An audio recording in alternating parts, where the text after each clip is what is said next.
retire at the right time. August 2027.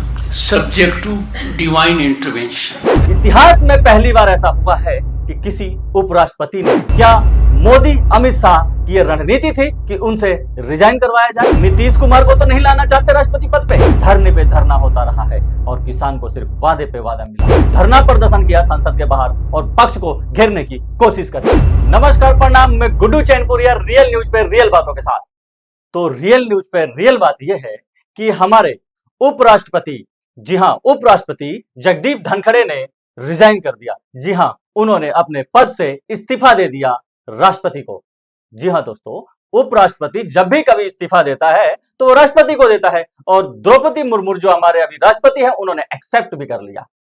इतिहास में पहली बार ऐसा हुआ है कि किसी उपराष्ट्रपति ने अपने स्वास्थ्य का हवाला देते हुए रिजाइन कर दिया, अपने पद से इस्तीफा दे दिया और बड़े ही भारी मन से कृषि मंत्री को यह जताते हुए कहा कि विचार करने की जरूरत है कि जो भी कृषि कानून बनाया गया तो क्या हमने किसानों के संग इंसाफ किया? नहीं किया। आज भी धरने पे धरना होता रहा है और किसान को सिर्फ वादे पे वादा मिला है। जी हां दोस्तों, धनखड़ जी ने रिजाइन किया और भारी मन से ये बात कही, लेकिन उनका परिवार ये कहता है कि बड़े राजनीति के तहत उनसे रिजाइन करवाया गया है। जी हां दोस्तों, एक बंदा काम करता है और शाम को आके घोषणा करता है कि मैं रिजाइन कर रहा हूं।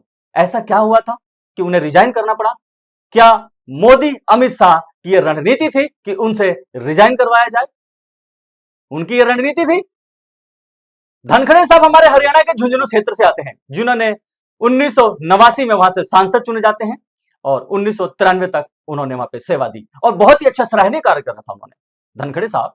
फिर अभी उनको बंगाल के अंदर उप राज्यपाल के तौर पे पद दिया गया था और लोकसभा में वो उपराष्ट्रपति थे, तो लोकसभा को मैनेज करते थे, किसको टाइम देना है, किसकी स्पीच सुननी है, किसको मौका देना है, ये उनका कार्यभार था। लेकिन वो एकदम ऐसा क्या हुआ कि रिजाइन कर देते हैं?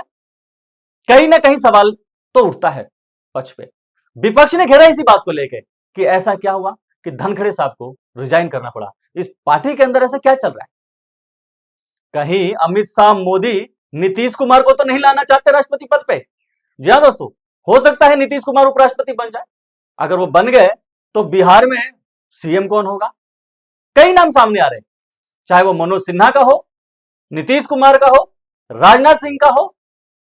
ऐसे कई नाम हैं जो निकल के सामने आ रहे हैं, या हरवंश नारायण सिंह का भी हो, उनका भी नाम आ रहा था बीच में। दोस्तों, देखने की बात यह है कि अब हमारा उपराष्ट्रपति होगा कौन? चुनाव आयोग कहता है कि हम बिल्कुल तैयार हैं। चुनाव आयोग कहता है कि जी हम तैयार हैं चुनाव कराने के लिए, क्योंकि चुनाव आयोग ही उपराष्ट्रपति का चुनाव करवाता है और इसमें राज्यसभा और लोकसभा के सदस्य वोटिंग करते हैं। वोटिंग की प्रतिक्रिया यह है कि कम से कम 20 सांसद आपके पक्ष में चाहिए और 20 सांसदों का कम से कम प्रस्ताव आना चाहिए। जी हां दोस्तों, यह एक प्रतिक्रिया है और अब देखने की बात यह है कि कौन होगा हमारा राष्ट्रपति। अगर राष्ट्रपति तो ठीक है, उपराष्ट्रपति ठीक है, कौन होगा अभी ये सस्पेंस बना हुआ है। लेकिन अब बीजेपी का अध्यक्ष कौन होगा, इस पे भी चर्चा चल रही है, क्योंकि जो नायडू जी है उनका कार्यकाल पूरा हो चुका है। अब इस पे भी मंथन चल रहा है कि कौन होगा अगला बीजेपी का कार्यभार संभालने वाला अध्यक्ष। वहीं जो विपक्ष है मॉनसून से पहले हंगामे को तैयार है, क्योंकि जो ये सर अभियान के दौरान वोट कटौती हुई है, इस पे वो जवाब मांगता है। कहता भाई इस पे जवाब दो।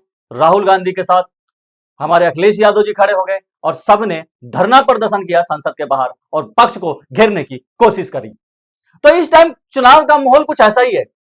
मॉनसून सत्र चल नहीं पा रहा है, सत्र को स्थगित कर दिया गया, चर्चा नहीं हो पा रही है, क्योंकि पक्ष की तरफ से कुछ ऐसे ऐसे कारनामे निकल के आ रहे हैं। जी हां, पक्ष की तरफ से कुछ ऐसे ऐसे कारनामे निकल के आ रहे हैं कि संसद को चलने नहीं दिया गया।